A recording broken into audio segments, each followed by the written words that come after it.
Recently, I took a look at the worst WrestleMania events according to cagematch.net's ranking system, so let's do it again for Royal Rumble events. The annual Royal Rumble is one of my favourite matches of the year, and the pay-per-views themselves, in my opinion, have always been generally good. There's something about the Rumble that makes you excited to tune in every year, but it's also an event that's easy to criticise for a number of reasons. For example, the undercard could take away from the Rumble itself due to being lackluster. There could be a predictable Rumble winner that takes away the suspense of the Rumble itself. Maybe a guy or girl fans thought would be in the Rumble doesn't show up. It's one of those pay-per-views that's usually really great or really bad. There's no in between, it seems. The ranking system today, just like before, is based on fan votes on cagematch.net, one of the only real score aggregators online that takes the opinions of fans like you and I while dismissing journalists and paid critics. So I'm actually pretty interested in seeing which Rumble events have scored the lowest. I'm such a fan of the Rumble that I know I'm going to disagree with some of these, but let's get started and we'll see what fans thought was the worst Royal Rumble event in history. As a quick side note, I've removed the WWE's Greatest Royal Rumble from this list.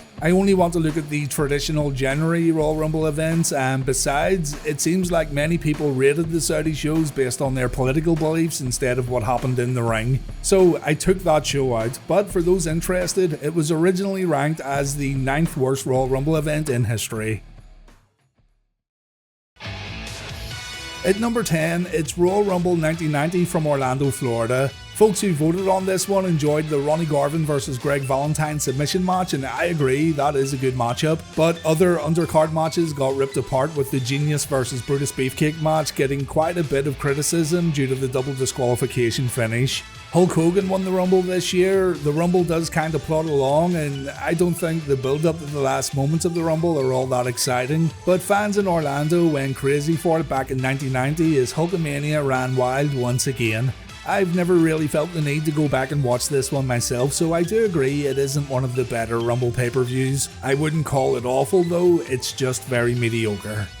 At number 9, we've got Royal Rumble 1996 from Fresno, California. This one featured a Bret Hart vs Undertaker WWF Championship match in the main event, a Royal Rumble match that went just over 58 minutes. And on the undercard, we've got Goldust vs Razor Ramon for the IC title, the Smoking Guns vs the Body Donnas for the tag titles, and a grudge match between Ahmed Johnson and Jeff Jarrett. Fans on cagematch.net talked about how the Royal Rumble match exposed how paper-thin the WWF roster was at the time, and I think this is very true. There's quite a few borrowed superstars in the Rumble who didn't appear on WWF television at the time, including Doug Gilbert, Takeo Omari, Dory Funk Jr. and the Samoan Squad team. The winner of the Rumble was also very predictable, with Shawn Michaels eliminating Diesel to win the whole thing, beginning his journey to the WWF title at WrestleMania 12. I was also a little disappointed with the Undertaker vs Bret Hart match, and it looks like some people agree. Their matches at SummerSlam 97 and One Night Only were much better. This one at the Rumble felt a little underwhelming. Personally speaking though, I don't mind this pay-per-view at all, but I agree it isn't one of the best Royal Rumble events.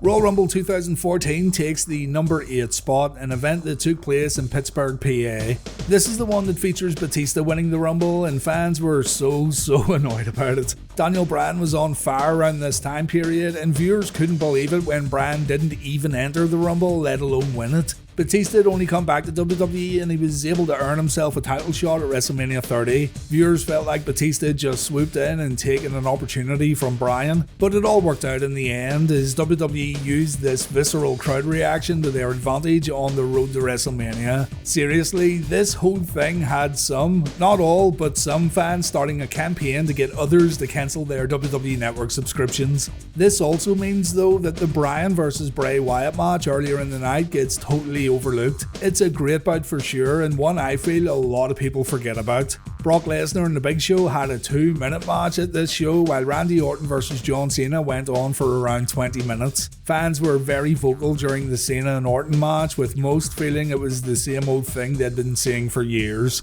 The Rumble match had Kevin Nash as a surprise though, and JBL also entered at number 24. The match also features the very last WWE appearance of CM Punk to date. The 1988 Royal Rumble comes in at number 7, straight from Hamilton, Ontario, Canada. This was the inaugural Royal Rumble event that aired as a television special on the USA Network, basically devised to take viewers away from Jim Crockett Promotions' Bunkhouse Stampede.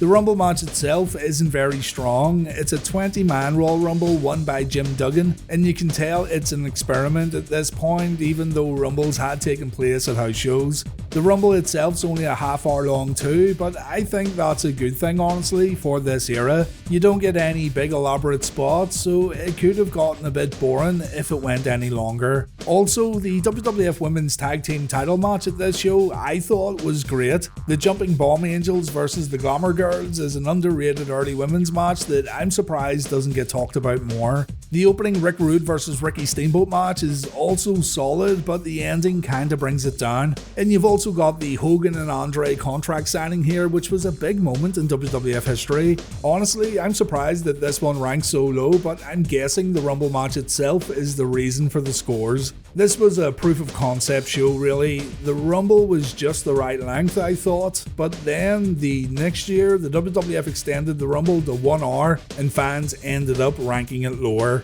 At number 6 we have the 1989 Rumble from Houston, Texas, the second Rumble event in history. And yeah, the Rumble itself definitely plods along with quite a few unremarkable dead spots. 30 men entered the Rumble this time around. There was no prize up for grabs either except bragging rights, and Big John Studd won the whole thing after eliminating Ted DiBiase at the end.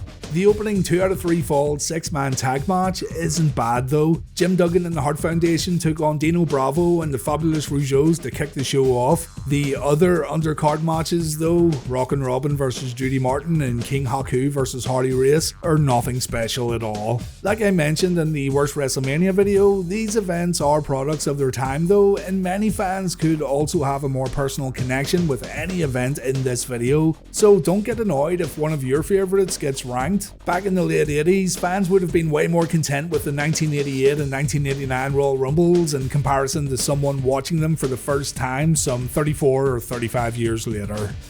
At number 5, it's the 2012 Royal Rumble from St. Louis, Missouri. This one, in my opinion, has an excellent WWE Championship match with CM Punk defending against Dolph Ziggler. You do have the added nonsense of John Laurinaitis acting as the special enforcer, but take that away and the work in the ring during this one is pretty solid. Practically everything else at the event underwhelmed viewers, with a steel cage triple threat opener being just okay and nothing special, a Brodus Clay versus Drew McIntyre 1 minute dud, and a 5-minute 8-woman tag team match that was really forgettable. John Cena and Kane worked a match that ended in a double countout too. So all in all, you've got a show that has way more low points than high points. The Royal Rumble was won by Sheamus, and the final moments of the Rumble were pretty exciting, but I don't know. I could be wrong here, but I felt the fans weren't into Sheamus as much as WWE thought at the time. Unpredictable winners are good, and Sheamus does get a great crowd reaction, but it feels like fans were kinda expecting Chris Jericho to win, and the fans were also behind Jericho, even though he was working as a heel. It could be absolute nonsense, but I also read somewhere that the plan was for Jericho to win it, and it got changed at the last minute. But anyway, the Rumble had this weird thing going on where Vince McMahon said any and every WWE superstar was eligible to enter. That doesn't make much sense, seeing as, any and every superstar should be eligible anyway, with the only guys not getting involved being the WWE and World Champions. But this stipulation meant that commentators could enter the Rumble, and we got 3 of them: Jerry Lawler, Booker T, and Michael Cole.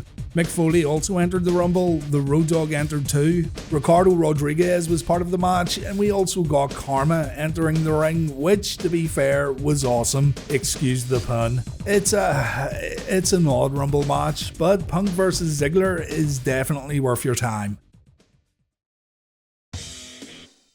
Royal Rumble 99, No Chance in Hell, is number 4 on our list, and this is one I totally disagree with. I actually really like this pay-per-view, yet others think it's pretty bad. This one features the I Quit match between The Rock and Mick Foley. The amount of unprotected chair shots in the match was pretty shocking back then, and even more shocking now, knowing what we know about head trauma and concussions. Mick Foley could not protect himself, seeing as he was handcuffed, and Mick also said that Rock took liberties here and he hit him way more times than originally only discussed, but I'd be lying if I said I didn't enjoy the match. It's the proverbial train wreck that you can't look away from. It's like fight videos you see on the internet where it sucks that it's happening, but you still watch it to the very end anyway. There's something a little morbid about it, I know, but it's still incredibly gripping, and it's so unforgivably ruthless that it leaves the viewer feeling a bit spent when it's all over.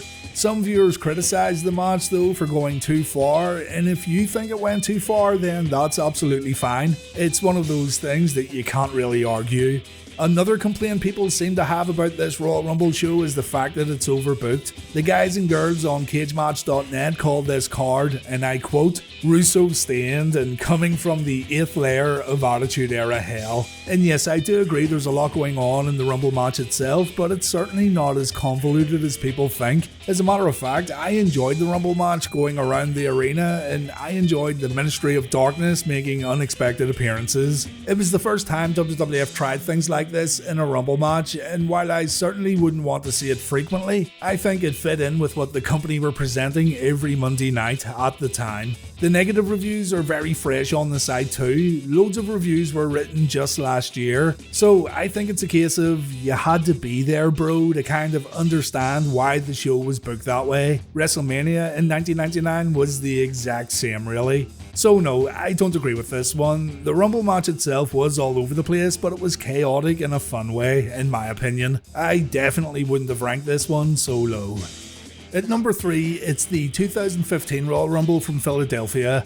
A lot of praise gets directed to the triple threat match between Seth Rollins, Brock Lesnar and John Cena, and rightfully so. I remember going into that one with low expectations, but I ended up watching it a few times after it aired because I enjoyed it so much. One of the best triple threat matches WWE ever put on for sure. There's a decent tag team match here too, with Jimmy and Jey Uso taking on The Miz and the entertaining Damien Mizdow, but everything else was rough and the crowd let WWE know that they weren't happy as the show faded to black. Roman Reigns won a Royal Rumble match that overall lacked star power. The fans seemed to tune out when Daniel Bryan got eliminated, and from there it went downhill rapidly. Fans cheered for anyone and everyone who tried to throw Roman over the top rope, but in the end the big dog eliminated Rusev and Roman secured himself a title shot at WrestleMania 31. The Rock came out to celebrate with his cousin, and even the Great One couldn't salvage the crowd reaction. Rock looked a little puzzled as the crowd continued to rip into Roman after the final bell. And really, it serves as a perfect example of how fans rejected Roman during these early days of his mega push to superstardom. It's matches like this where you look back and you're glad the dude persevered, and you also realise the WWE nearly destroyed the guy by pushing him way too soon. Still, check this one out for the triple threat match. This Royal Rumble event is a one-match show really, and if you think Roman didn't deserve a WWE World Heavyweight title shot at WrestleMania 31, then you can at least sleep easy knowing Seth Rollins stole the show at the Royal Rumble, and he stole the belt at WrestleMania 31 in the heist of the century. It all worked out in the end. According to fans over on cagematch.net, the second worst Royal Rumble event in history is the 2006 edition, coming from Miami, Florida. There's two major complaints about this show. Firstly, we have the position of the Royal Rumble match itself on the card. In 2006, the Royal Rumble match took place before the WWE and World Heavyweight title matches, so you've got a Rumble match right in the middle of the card, and yeah, it does feel a little strange. It kinda takes away from the importance of the match, but nonetheless, there's also quite a few complaints about the matches before and after the Rumble. Boogeyman vs JBL's about as good as it sounds, and the event ended with Mark Henry getting a world title shot against Kurt Angle. That match only went 7 minutes, and it was definitely not one of Mark Henry's better performances. Why this match closed the show is an absolute mystery, and even if WWE didn't want to close out with the Royal Rumble match, they still had the Cena vs Edge WWE title match, which to be fair also wasn't all that great, but it was still better than Angle vs Henry.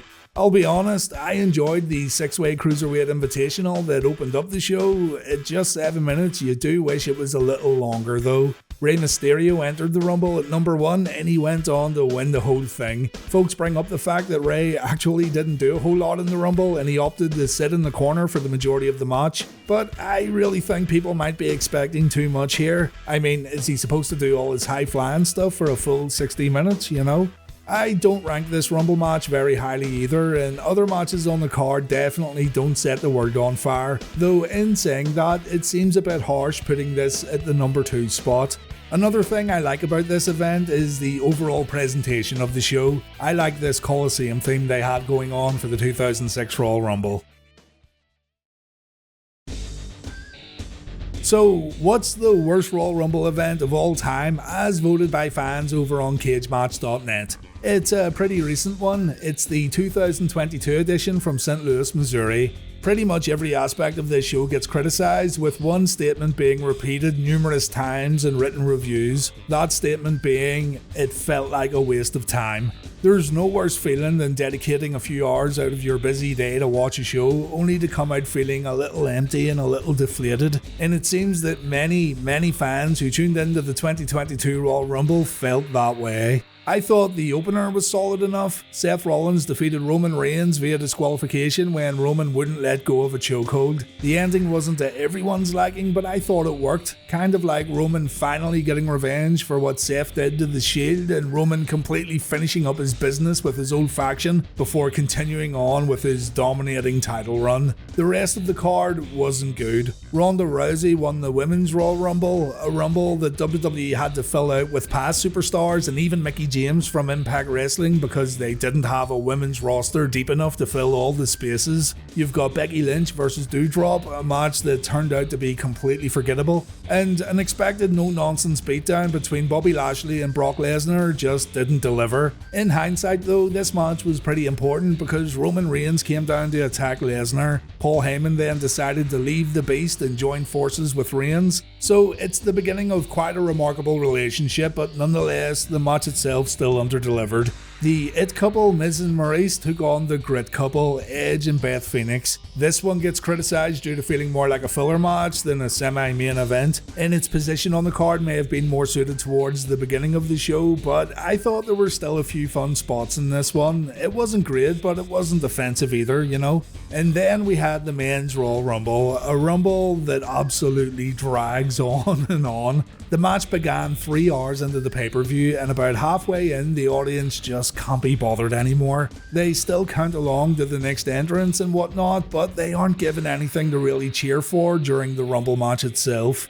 The final 5 in this Rumble are Matt Riddle, Drew McIntyre, Shane McMahon, Bad Bunny, and number 30 entrant Brock Lesnar. That's right, Brock lost the WWE Championship and he entered the Rumble match at number 30, and that makes no sense when you think about it. Did Brock expect to lose and he secured a Rumble spot for insurance? You could say Brock was entering the Rumble so he could challenge for Roman's Universal title even if he still was WWE Champion. But to that I say, why didn't Roman Reigns also enter the Rumble to challenge for the WWE title? Lesnar winning the Rumble had that same old shit thing going on about it, not because Brock had won loads of Rumbles in the past. This was only his second Rumble victory, with the first happening back in 2003. No, fans knew right away that this was setting up another Lesnar versus Roman Reigns match for WrestleMania. There's nothing wrong with the same guys having matches at WrestleMania events, but their previous encounters generally weren't well received. I was actually in the crowd for their Mania 30 main event, and I couldn't believe how hostile the audience was from bell to bell. Royal Rumble 2022 though really drives home that something had to change in WWE. The show lacked that excitement that Royal Rumble events typically deliver. Thankfully though, the 2023 edition was leagues better. So what do you guys think? Any glaring omissions here, or do you think the top 10 was on the money? What I'd like to do sometime is poll you guys who watch these videos. The demographic on my channel skews a little older, and I know a lot of you guys don't really watch the modern stuff anymore. It would be interesting to redo this and the WrestleMania video only using channel viewers to rank the events, because I've got a feeling the results would be very different. I'll maybe get a Google Doc put together or something and we can do this again soon. I'm certainly not dismissing the cage match scores, I'm just interested to see how a different and larger set of fans would score things like this who also grew up during the golden new generation and attitude eras. Keep an eye on my channel community page or Twitter and I'll post something once I've got it all sorted out. Thanks for watching though guys, and let me know your thoughts on the worst Royal Rumble events in the comment section. Take care.